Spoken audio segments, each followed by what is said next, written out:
Hi viewers, అందరికీ నమస్కారం. Welcome to Sravya's recipes. Hi అండి. ఇవాళ మన రెసిపీ క్యాబేజీ పచ్చడి. క్యాబేజీ పచ్చడి మనము చపాతీల్లో తినొచ్చు, రోటీల్లో తినొచ్చు, దోశల్లో తినొచ్చు, అన్ని విధాల్లో రైస్ లోకి కూడా వేడివేడి అన్నంలో నెయ్యి వేసుకొని కమ్మటి క్యాబేజీ పచ్చడి కలుపుకొని తింటే వాహా సూపర్ అండి.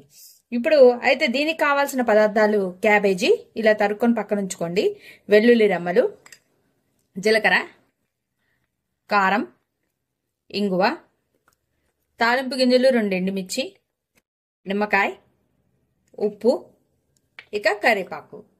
ఇక ప్రాసెస్ స్టార్ట్ చేద్దామా? ఇప్పుడు ఒక జార్ తీసుకోండి. జార్లో మనం తరుక్కున్న క్యాబేజ్ వేసుకోండి. క్యాబేజీని సన్నగా తరుక్కుంటాం కదండి, అట్లా తీసుకొని వేసుకోండి. దీంట్లో వేసుకొని తర్వాత జీలకర్ర వేసుకోండి. జీలకర్ర, వెల్లుల్లి రెమ్మలు, నేను ఒక 5 వెల్లుల్లి రెమ్మలు వేసానండి.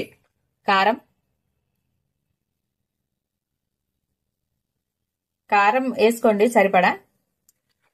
ఇక ఉప్పు వేసుకొని ఇప్పుడు మనము మిక్సీ పట్టుకోవాలండి. ఇది మిక్సీ పట్టుకొని కచ్చా పచ్చిగా, జస్ట్ మరీ పేస్ట్ కాదండి, కచ్చా పచ్చిగా మిక్సీ పట్టుకొని